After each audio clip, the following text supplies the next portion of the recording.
Before you can move into a rented property, you'll have to sign a tenancy agreement, which can be pretty complicated to get your head around.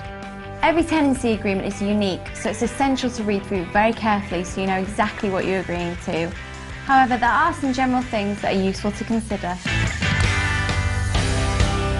First up, you'll be responsible for paying the rent on time to the landlord and the utility bills, things like gas and electricity, to the relevant companies.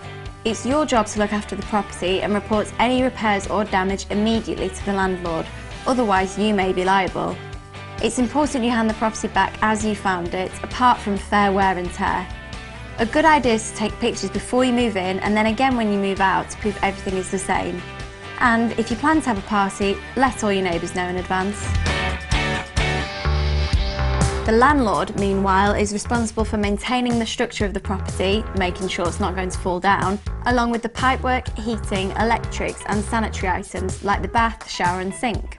He should let you live hassle-free and give you 24 hours written notice if access to the property is needed, unless it's an emergency. There should be an inventory provided. The landlord should insure all his contents in the house, along with the structure of the house itself. However, you'll need to get your own insurance for your belongings. Finally, it's the responsibility of the landlord to protect your security deposit in a government tenancy deposit protection scheme.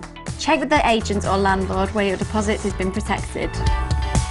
Always read your tenancy agreement carefully so you know exactly what you're signing. Never hand money over unless you're sure you want the property, and make sure you get a receipt when you do. If your landlord or letting agent agrees to anything verbally, make sure you get this in writing too. When you move in, you should carefully check the inventory and also double check this when you move out to make sure everything is in order. If there are any discrepancies with the inventory, let your landlord or letting agent know in writing as soon as possible.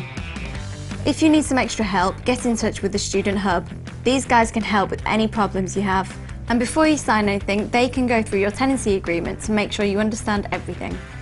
Tenancy agreements can be confusing, but if you need it, there's plenty of help on offer.